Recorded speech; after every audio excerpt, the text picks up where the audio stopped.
What happens if we flip the traditional way of sharing medical information to the wider population on its head?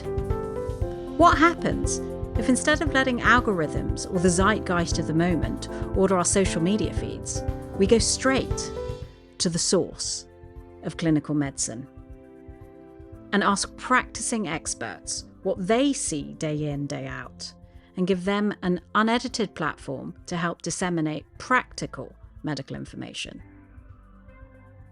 straight from the specialist?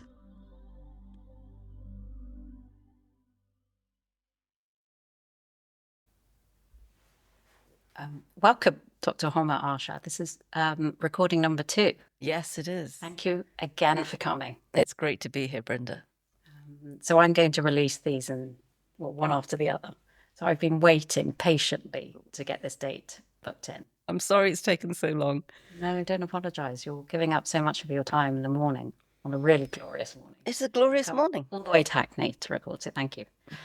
I don't think we need another introduction, because if you're happy with your previous introduction, and then this will be the follow-on for that. Yep. The reason I brought you back is because we were deep in conversation about the first 2 questions, but the third question remains unanswered, which is, what would you like to share with your specialist colleagues? Mm-hmm. And we are going to talk about sexual misconduct, because it is a niche area for surgeons, and I feel a very important one. It goes across so many themes, so many really important themes. Getting the best out of each other, patient safety,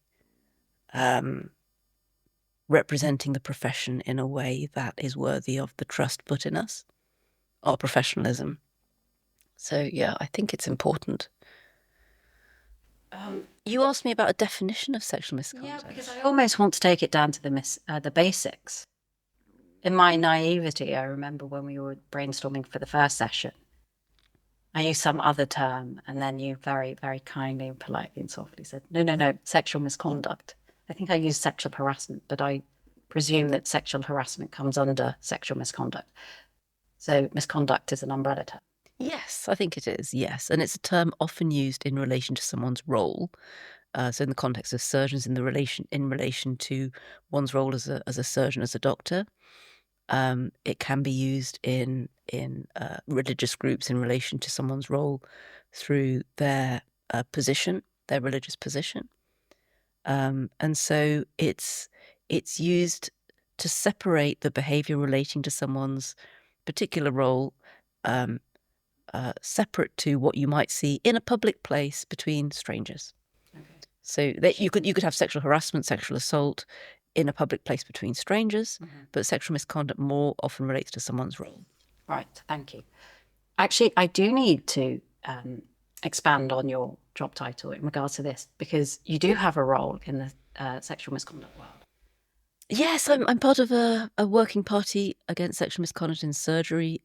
This was set up in collaboration with the Royal College of Surgeons in 2022, because there were lots of reports in the media, and the college wanted to do something. So it was in response to some story in the media? Newspaper articles. There was some first-person accounts, people saying, I was sexually assaulted whilst at work, as a surgeon, often as a trainee. And people were hearing these stories, upset, shocked, calling for action. And the people in positions of responsibility, empowered with taking some form of action, didn't know what to do. And so we had it was something new, because in the past, I remember when Me Too came out, there were some people representing us as surgeons, including women, who said, this hasn't happened for years in our profession. This doesn't exist in our profession. You're talking about something historic. And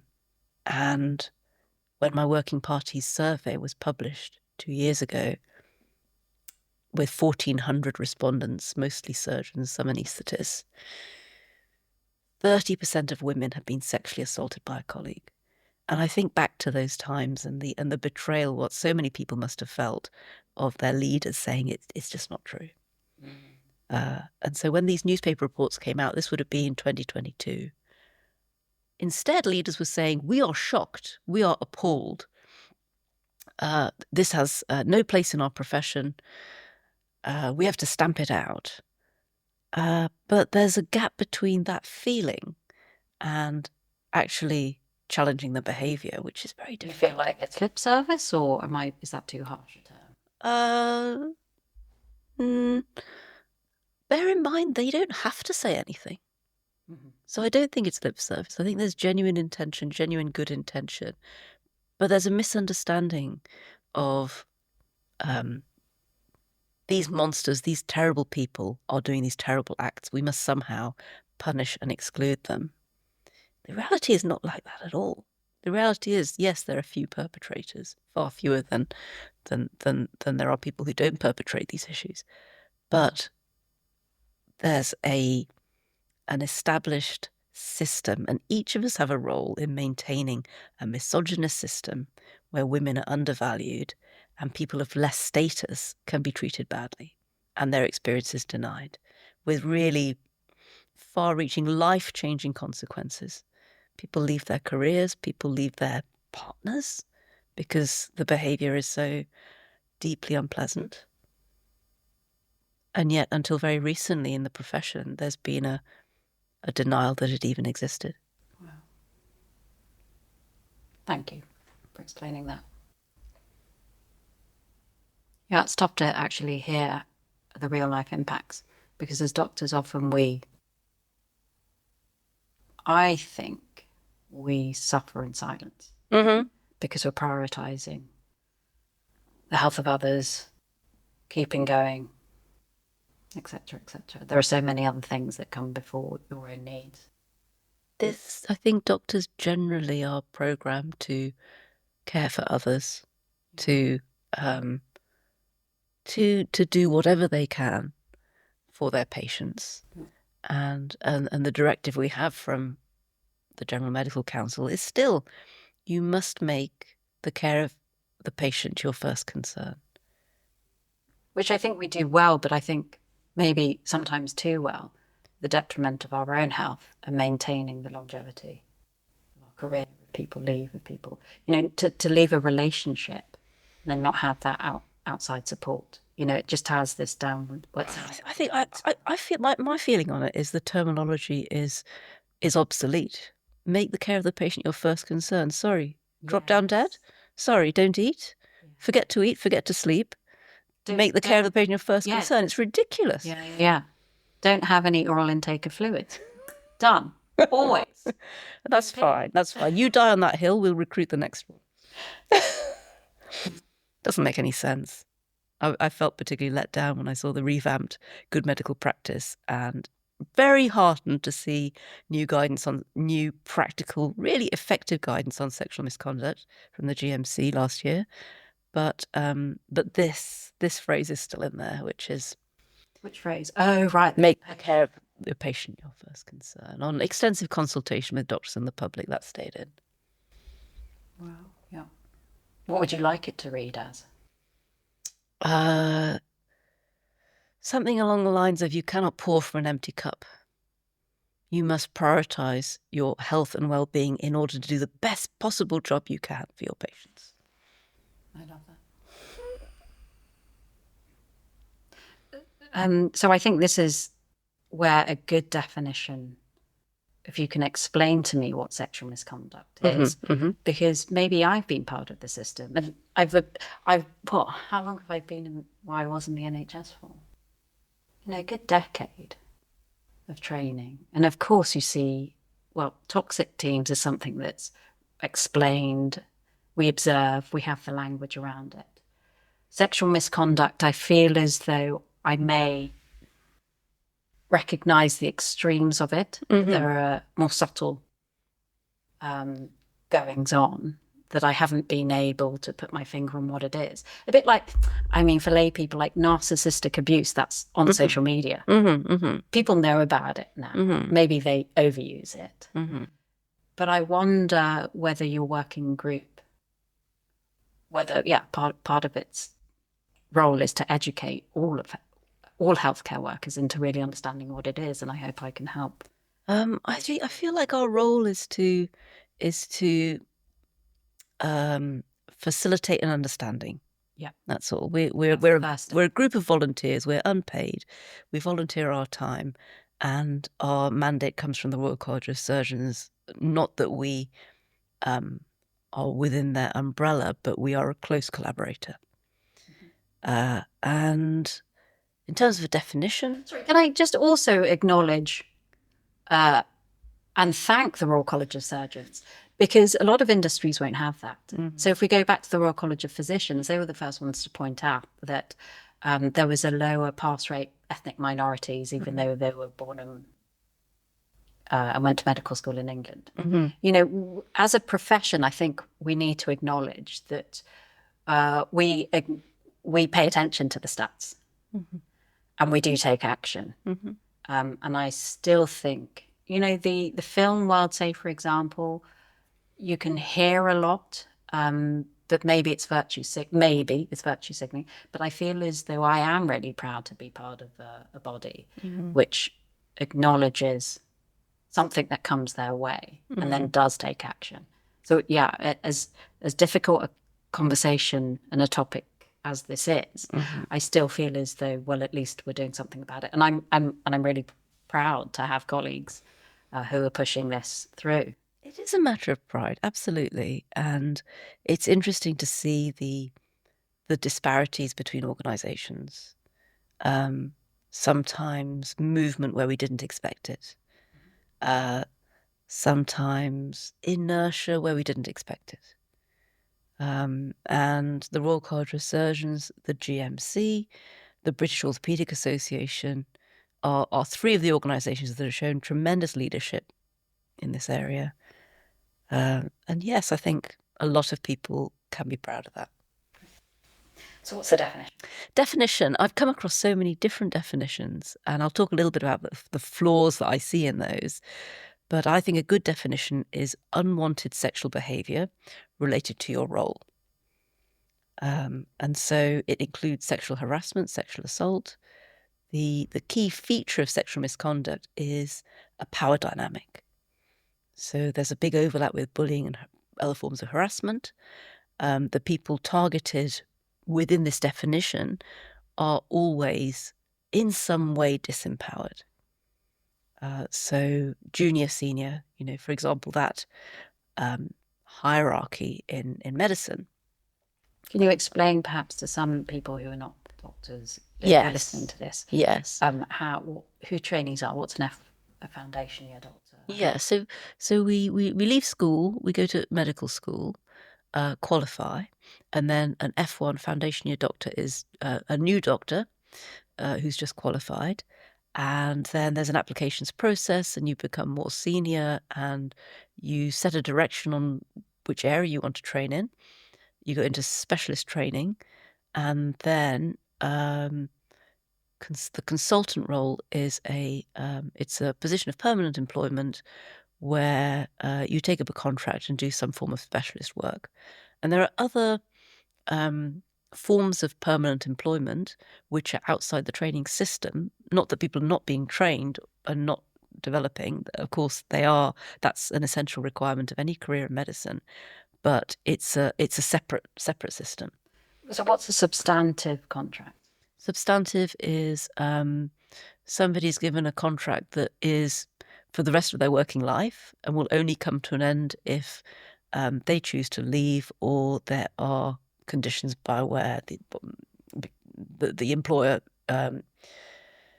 sees necessary to terminate the contract. So on the whole, consultants are on these substantive contracts. Yes. And then the junior doctors, they're changing rotation sometimes every 6 months, but then as registrars, and you always have an application form every maybe year, every 2 years, you know, as a junior doctor's already spans even registrar training. Resident doctor, they like. That's the term now, resident doctor. Yes. Okay. But you've got these applications.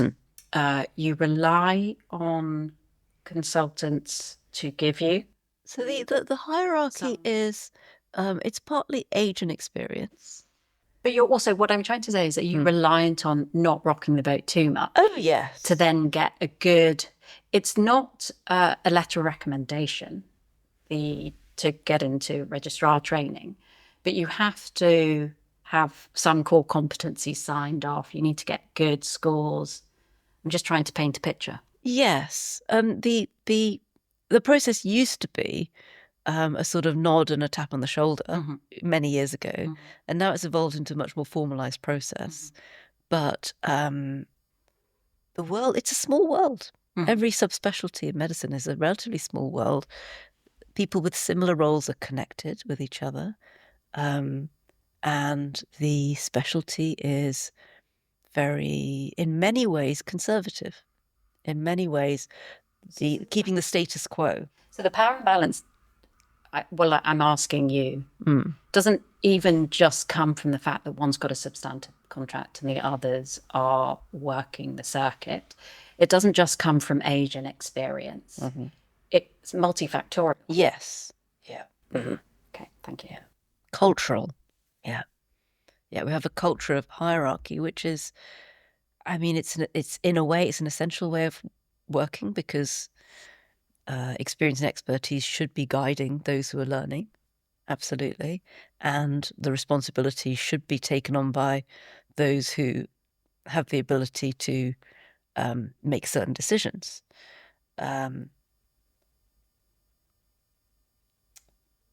But the hierarchy can be also a way of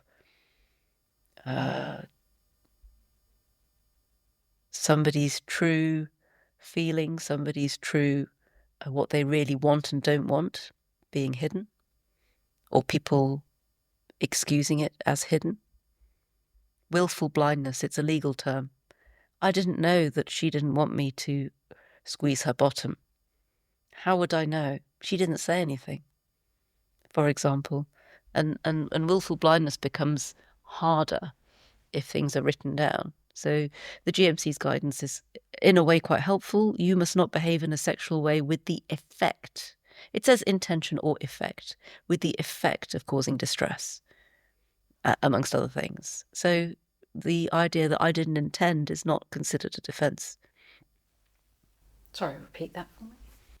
You must not behave in a sexual way with the effect of causing distress.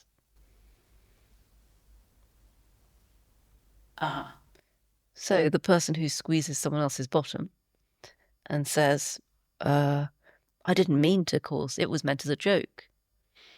That may be still accepted. I know that is still accepted at times, but it is written down by our regulator that it's not acceptable. So even if the person doesn't object there and then, at a later stage, if they then say, it upset me, the effect doesn't need to be immediate, it can also be later on. Oh, there are certain characteristics of sexual misconduct that legal frameworks, regulatory frameworks, because they are set up to protect people in positions of power, not deliberately, but they just seem to exclude those. They work against them. So one feature is it's very common to freeze. That's probably the commonest response of the person being targeted and of the people who witness it. And then there are these cognitive biases where the people who witness it, through maintaining the status quo, through the natural tendency to blame a victim in these situations, and maybe some form of guilt where they didn't act but they seek to justify it, they say that didn't happen. They saw it but they say that didn't happen. And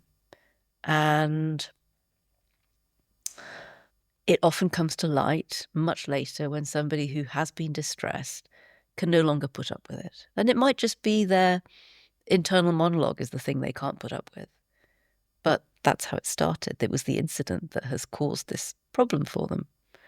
And so the GMC used to say, well, they had a five-year rule. If you bring a complaint to us beyond 5 years, we can't address it, unless you can prove it's in the public interest. And actually, for the most serious forms of sexual assault, I think there's a very strong case to protect the public, to bring these cases. And so that is much less of a problem because the GMC do understand that. It's quite at odds with the criminal justice system, where there's no statute of limitation for rape. So there's no system where you can just even put in your paperwork and then it's logged against their name, a bit like reporting crime. They say if you, just keep on reporting, because then it builds up a case. Yes, there is. So we have a national anonymised reporting system that was announced by NHSE, may they rest in peace, October 2024. And what is it? What is it actually? Anybody who works in the NHS can report to someone in their organisation. That's it. What happens after that? There's no infrastructure. There's no network. There's no quality standard. It's like a sort of wishful thinking sentence. But it's a start. We're starting. It's a start. It's a start. And considering how, I mean, the network, the NHS is this huge ecosystem. So to centralise it, is a good start, right? It's a good. Well, they haven't really started. It's a good. It's just an idea. Okay. It's just an idea. So there isn't a telephone number I can ring if I need to. No. Okay. But you can report to various agencies. You could report to the police. You could report to the GMC. You could report to any organisation that you feel has some sense of responsibility. Practically speaking, to the GMC, then keep a log. So 5 women then ring. Is it anonymised? They don't have any. I'm just trying to remember what audit standards I've seen. For record keeping. I know that they have a lot of records. Okay. And I know that when a complaint is made, they look at their database. But the chances of, first of all, the bar for somebody who's experienced this kind of transgression, to have the presence of mind to contact the General Medical Council, that would be unusual. Well, this is why it's sort of like it's useful to know information, like if you come across a distressed friend. Yes. Are you going to help a friend? Yes. So this recording should like to serve as that. Yeah. So if you come across a distressed friend, great. There are courses you can train as a first responder. Okay. And the general principles are support your friend or colleague, support them, reinforce that they matter. Somehow by saying, so immediately you should be guided by them.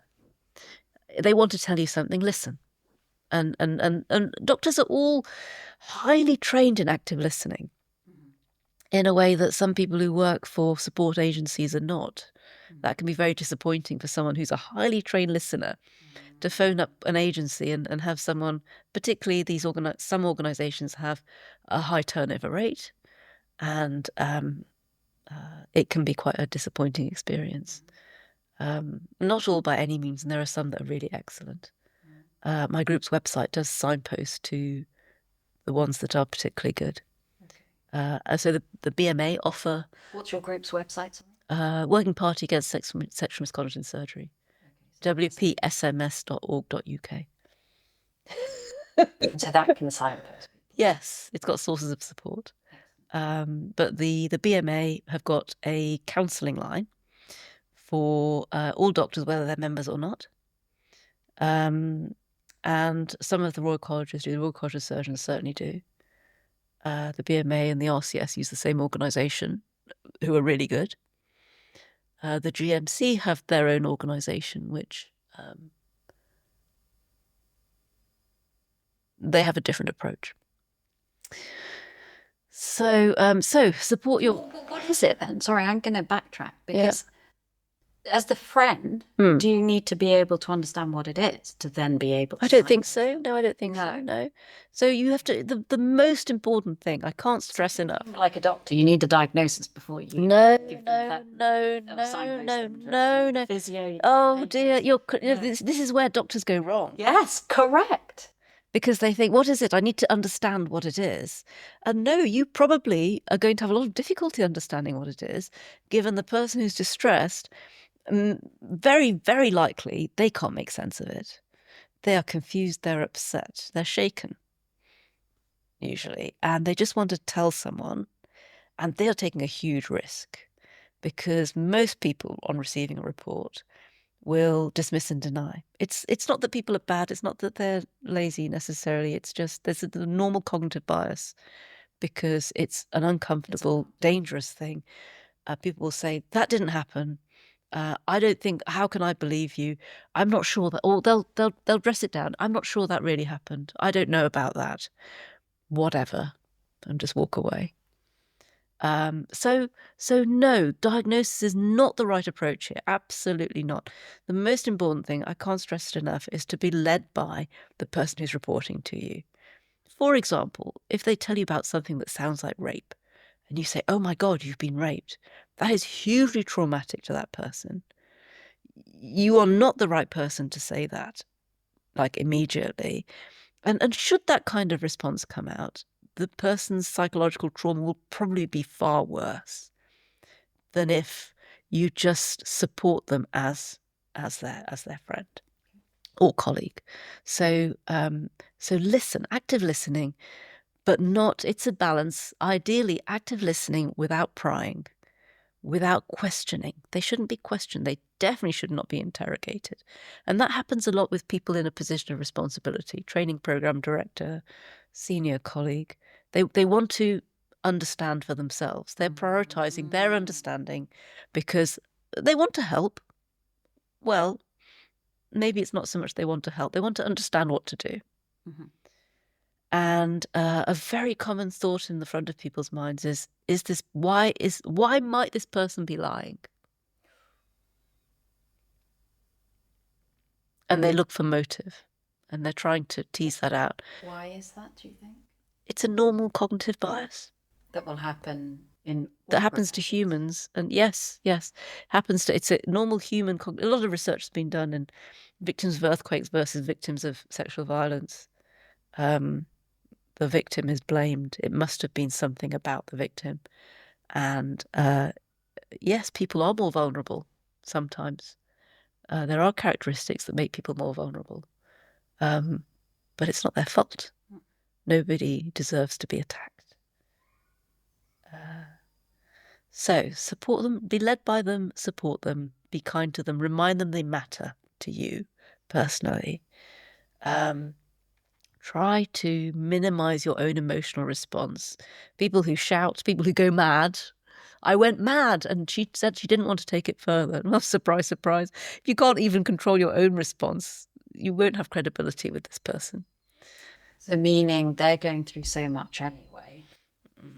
And then they're almost having to manage the other person they've disclosed to's emotional response. And then it's just so overwhelming. You want to just avoid. Well, it makes it worse. You take the situation. Okay, did you help me? Oh, no, you've now taken the fire and made an explosion. Mm-hmm. No, it's so unhelpful. Okay. And I know, I totally understand. And I think there's this terrible phrase of leaning in, but I'm going to use it to lean into your humanity. Terrible phrase. lean in. It's, the corporate speak. Yeah, it is. Lean into the long days and the relentless work. But to our human side, if we feel emotion and show it, That's the thing. Sometimes it's not that you want to galvanize somebody into taking action. Yeah. But I can kind of understand why somebody may show an extreme response to somehow validate the other person's feelings. Yeah. So so you can't necessarily stop yourself from crying. Yeah. I've seen people crying. Men crying is unusual. Men doctors crying is an unusual thing. But this is the kind of behavior that can provoke that kind of response. Because they have credibility and humanity and the courage to show their emotions. And so it's not that you mustn't show emotion, but try to control yourself a little. As a friend who's trying to help. Yes. Yeah. Okay, thanks. So be led by the person, support them, control your own emotional response, and then enable their choices. Enable their choices. And they may say, I don't know what to do. You could describe some choices. Do they want to report it? And if they say, oh no, well, just open that up and say, okay, maybe not now. because there are lots of ways to shut down a report. One of them is the myths versus facts. One myth: if you don't report it now, you can never report it. Absolutely not true. Is there a time frame? Well, you mentioned the GMC had that 5 years thing, but that's not. It's either completely gone, or it's widely acknowledged to be inappropriate for this kind of problem, because one feature of sexual misconduct, it comes to light very, very, very, like, a long time later. Not always, but frequently. Another feature is the power imbalance. So the people who are more likely to be perpetrators are in positions of permanent employment and are of greater value to an organisation, are seen of being of greater value to that part of society. And so one of the dysfunctions is to task organisations with managing this behaviour. There are huge conflicts. The organisation will generally, the most carefully thought out policies are designed to protect all employees, including the perpetrators, and the organisation, not to champion survivors. And so specific sexual misconduct policies that organisations have are often not the best way of finding the truth. And so signposting to reporting, I suppose the person who's been targeted might want to tell someone they know. That's common. I want to tell this person I know who is in a position of responsibility. I look up to this person. And as a friend, the helpful thing you can do is say, well, hang on a minute. How do we think this person might respond?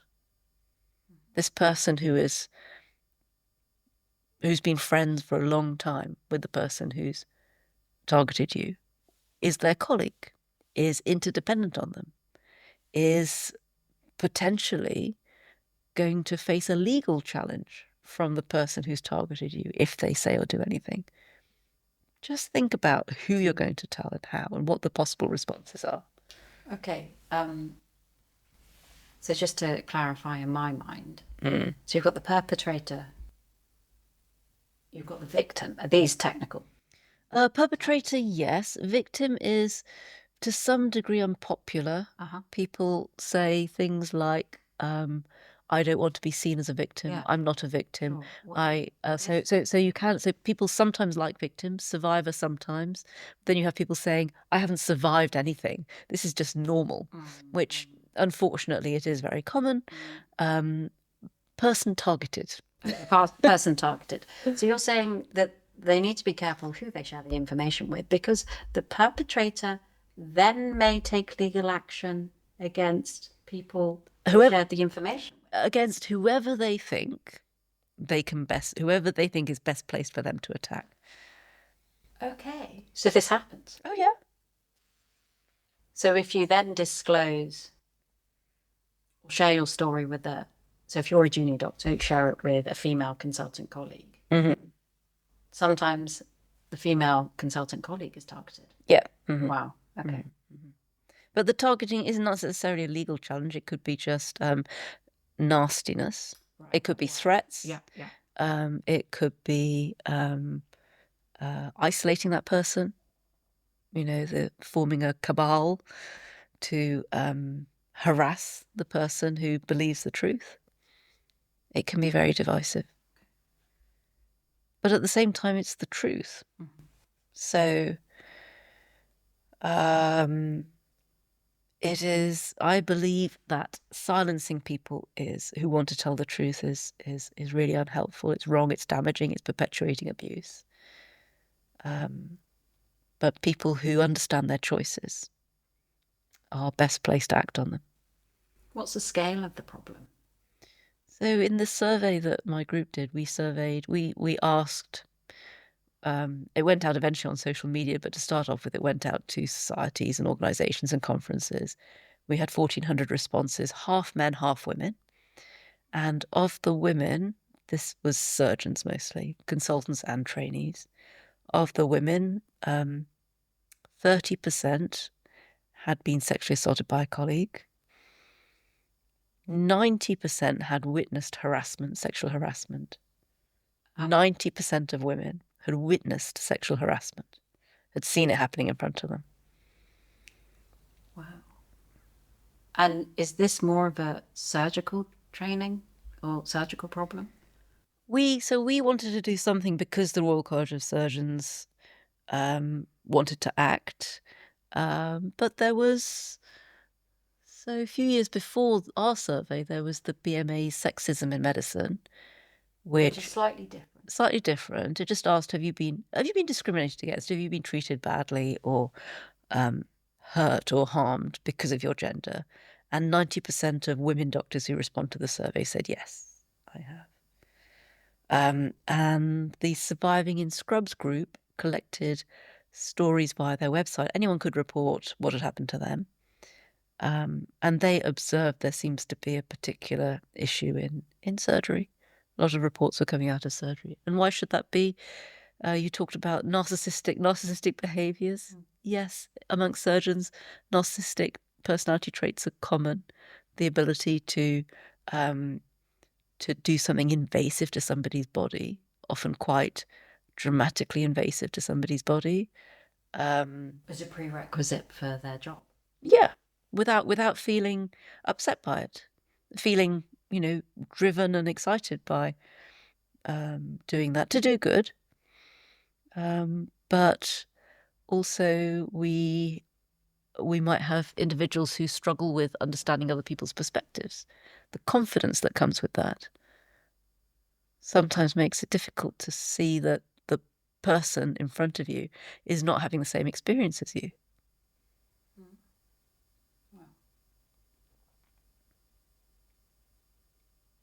And the desire to control and to harm and to feel gratified by harming someone. So the first set of qualities you're describing what makes a surgeon want to go into that field of work. What makes a good surgeon? Exactly. Yeah. What we value. The last three, those are qualities of the perpetrator. Yes. Surgeons. Well, so the question is why do we see perpetrators in surgery, perhaps more than in sports medicine? I don't know. We didn't survey. I don't know, respiratory physicians? Yeah, respiratory physicians. So this behaviour does happen in every part of every society. I don't believe there's any specialty that's in medicine that's exempt. And medicine being hierarchical, you would expect to find it. Yeah, I agree. But surgery we have narcissistic personality characteristics. We are a male-dominated specialty. And so the two together, I think of the military, the hierarchy and the fact that there's this male-dominated aspect of it, this gender imbalance, that makes it more likely. Because you see the male perspective more often of, when we talk about misogyny, there's no monopoly on who can be misogynist. Men and women can be misogynist. Also, you get the masculinization of the women that go into that workforce. Yes, a colleague of mine put it really well. He said, we wanted women to join us to bring the qualities they had. But partly because of our bias, we selected for the ones who were most like us, or maybe those were the ones who survived. And I thought that was such an eloquent way of putting it. What's his name? I need him on. He's very shy. He's very outspoken on a one-to-one basis, but he's very shy. On Homa. Yeah. No, I tried to contact details before you leave. Yeah, no, I tried to get a short recording of him for a project I was doing, but he would have none of it. But I'm sure I'll share details. Spot on. And then that further skews that environment. Well, no, I think that there's a video with puppets, or is it emojis? So there's a video showing the sort of journey of inclusion that a group can have. And to start off with, you get the people who are different coming and dressing like the people they want to be part. They want to join this group. They're going to dress like those people. They're going to act like those people, but they're not those people. There's certain things about their demographic, or maybe their way of thinking, or maybe both, that are different. And then the next generation can be themselves. So it's like a sort of transition where having more women doesn't feminize the workforce. It provides an opportunity. But to normalize it first, and then to set your roots in. It's not even generation; it's the next training batch. Yes, I think so. Yeah, well, Maybe it is a generation. In orthopedics, it does seem like generation. Okay. Yeah, 20 years or more between phases. And I think of myself, I think of Sui Yang in my department, true pioneer, incredible woman. And what she, the trailblazing that she did when I arrived in the department as a trainee, nobody was concerned. Nobody seemed concerned. It was not particularly exciting or extraordinary. It was just, oh, very good, welcome, and I never trained part-time. I didn't want to. My husband did in his specialty of psychiatry, but I adapted myself to the world I found myself in. And the trainees now, men and women, are much more likely to say, this is what I want, and to explore their choices, which I didn't have any interest in doing. So yeah, I see that inclusion happens in this way. But to go back to why sexual misconduct happens, there's the hierarchy, there's the masculinization. So it's not that a man wants to be a perpetrator. It's more that groups of men, if someone says something misogynist, sexist, disrespectful, brutal, any of the more negative ways we can see masculinity, the rest of the group are more likely to reinforce it than to challenge it. True. So as a group, they're not very good at regulating. As a group, they gravitate towards the worst behaviours because they are the most appealing, the most successful. Where aggression is valued, aggression and sexualization are valued, those things are promoted, and the people who dislike them or feel uneasy about them, they just keep quiet. They try to hide it.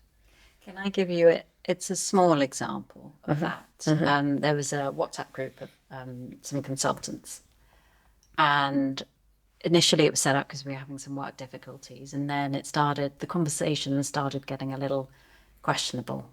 I think I was the only female at that point, and then I objected to one of the inappropriate comments, and I wasn't turfed out, but another WhatsApp group was made. And then no further comments came into this. And so that's a way that they, rather than embracing the sort of, oh, okay, you've got a female who's saying, maybe not the right language, taking offense, and then obviously going and continuing that behavior. So there's something also about our society nowadays, which, again, it's a turn of phrase that I don't like using, but echo chambers, but we will construct those for ourselves. Which worsens the problem. Yeah. You're not paying attention to those. I don't know what the term would be, other than the first word that comes to my head is regulator. But there is these people are not troublemakers. They're not sort of lefty Guardian readers. They're just there saying, oh, I don't know about that. Yeah. And listen. The thing is, people love a game. If you say don't all the time, it becomes very depressing, I think. True. I think the language that you use is really important. I think if you say don't or that's wrong or whatever, but there are ways to dance around it. Yes. Interesting you would say that. Why? No, that's like a response. Oh, right. You don't find me interesting. Oh, no. This was one of our early conversations, I think. I think it might have been, yeah. You gave me a few sound bites. Can you give me a few more? Interesting you would say that. So the I don't know if you're going to tell your story, the one we were talking about earlier, when that man said that terrible thing he said. So sad for you that you would feel the need to do that and to bring that bring that sort of commentary here. So sad. I love that. And instantly you've flipped the power dynamic. So he is the one who is disempowered and shameful. As Giselle Pellico said, shame must change sides. Yeah. People use sexual only, but I loved your face. Like I want to do a chef's kiss. Yeah. You need to be. What I want to be able to share with female trainees is that you need to be yourself as well. Not hold things in. Not be quietly infuriated. So I'll give you this example because that's what I ended up doing. I just imploded from this really strange thing that happened to me when I was a foundation year 1 doctor. So last placement in orthopedics, unfortunately. There was an F2 GP trainee, I think, or maybe she was slightly further. But she had trained in Iran, I think. So she came over here. So she's a fully fledged doctor. She was in her 40s, had 2 grown-up children, came over. And she wore a headscarf and her sleeves were long as well. And I was shadowing her, I think, as the F1. I was, floating around between F2s. I was sort of taking bloods and whatever. I was partnered with her. We went to the restroom, the break room that we had, and I think we shared it with the registrars. There was the male registrar, white Caucasian, and he had this really strange sort of energy to him. It's a break room. Maybe we're reading the blood results. Maybe we just sat there for coffee. It was such a long time ago. I can't remember the exacts. Sorry, I'm boring you already with this story. I need to set the scene when I tell. Oh, I've got it. I've got the scene. And then I don't know what triggered him. And not that I need to know what triggered him. And then he said, do you know what? And he was looking at the F2. I really need to sleep with a prostitute this weekend. And he wouldn't let it go. You could see that perhaps we were both uncomfortable, but I don't know whether I don't show my emotions on my face, but it was directed at the other lady wearing the headscarf. Really directed. So I was a bystander. And I was young. Didn't know what to do. And then as we left the room, he kept going. He didn't leave it at that, but that's enough for me to sort of paint a scene. And when we left, my colleague said to me, and we did have some sort of a friendly relationship as well. She said, why didn't you say anything? Mm-hmm. And that broke me a little. Because I am somebody who has this strong sense of justice. But to tell you the truth, I was frozen. And I think now the terminology is you're frozen in fear. Mm-hmm. I've never, still to this day, never seen anything quite like that. It was so extraordinary. I use as a positive word, but it was bizarre. It was bizarre. It wasn't extraordinary. It was bizarre. Bizarre. Not that I even need to understand this man's motive. I think that's the thing. Your intelligent people can do backflips, somersaults to figure out what his intentions were. Did he want to harm us? Did he want to be mean to us? What, was he noting the cultural differences? Did he not like how a woman was covered up? What was it? What was it that actually, what was it actually, Homa? So it's so fascinating to hear that story. There's so many things that come to my mind. And one is that the intelligent who go down this rabbit hole of trying to understand it, that's such a normal, intelligent response.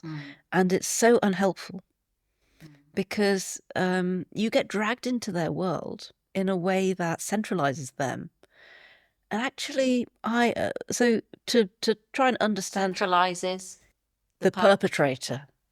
And we don't want to do that. We don't want to elevate and centralize the perpetrator. We don't want him to occupy our minds, to dictate our responses. No. If he had walked into that room and exposed his penis, surely that would have been more shocking. Mm-hmm.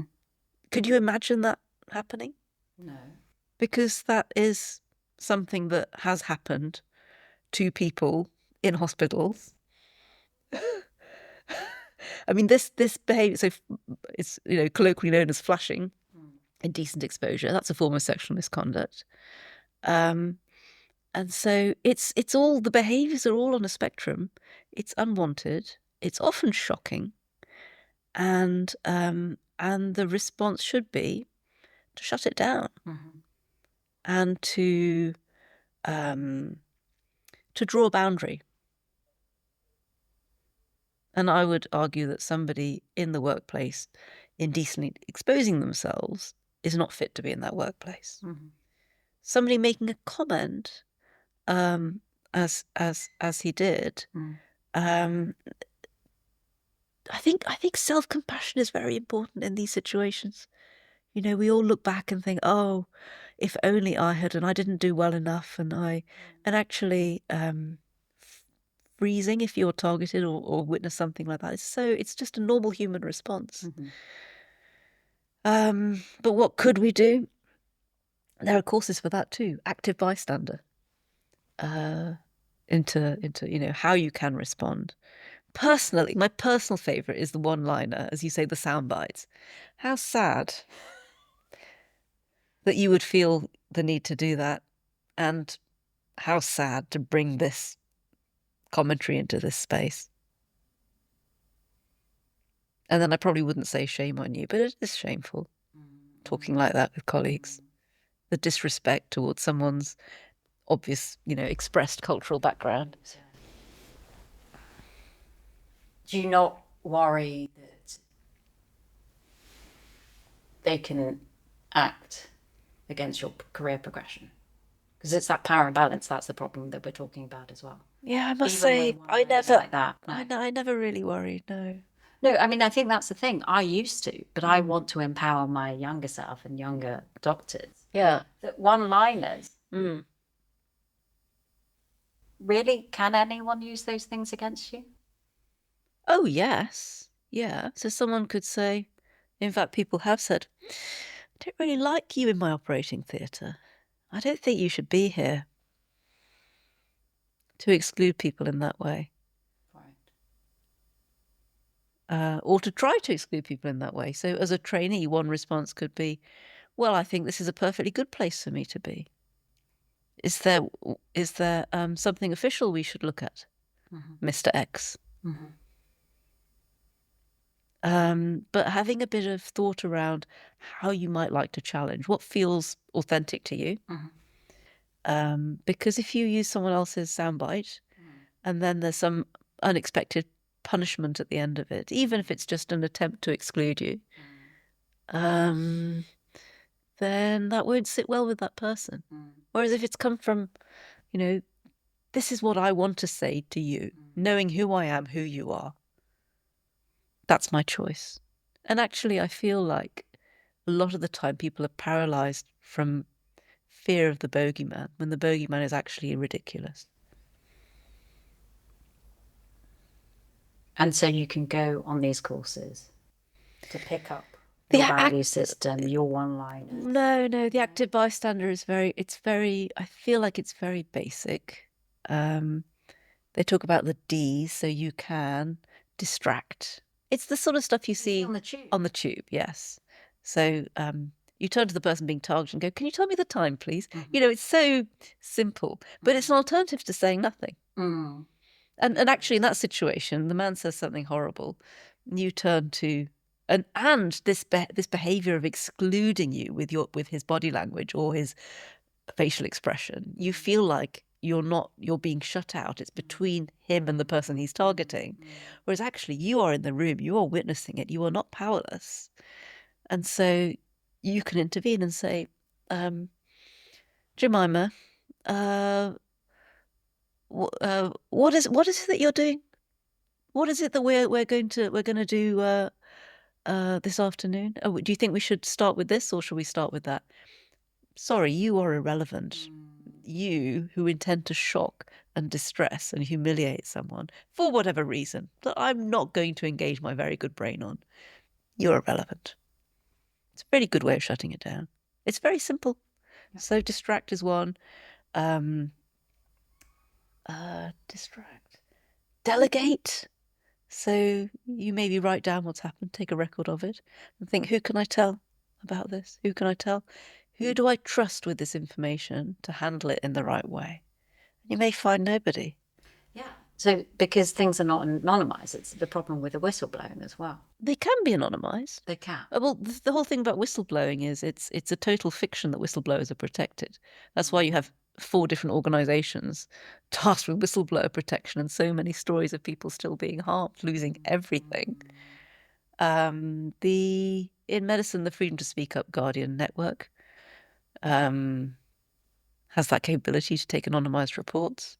For this type of sexual misconduct? Yes, but it's like a silo. What they do with that information, they ultimately will generally report to the trust board or the chief executive.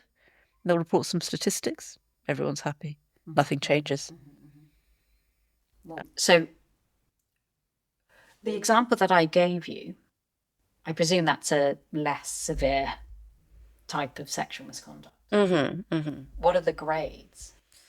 There's a colleague at NHSE, Binta Sultan, who came up with this nice classification, I suppose, which is subjective, but things could be creepy, concerning, careless, criminal. Okay, so the example I gave you was creepy. Well, it's subjective. So how did you find it? So another problem with sexual misconduct is 2 issues I want to talk about. One is people say, oh, this didn't, and people in judged with making legal decisions may say, this doctor was not at work when he sexually assaulted a nurse. They were in the pub. What do you expect? He's entitled to a private life. You don't lose your identity when you leave the workplace.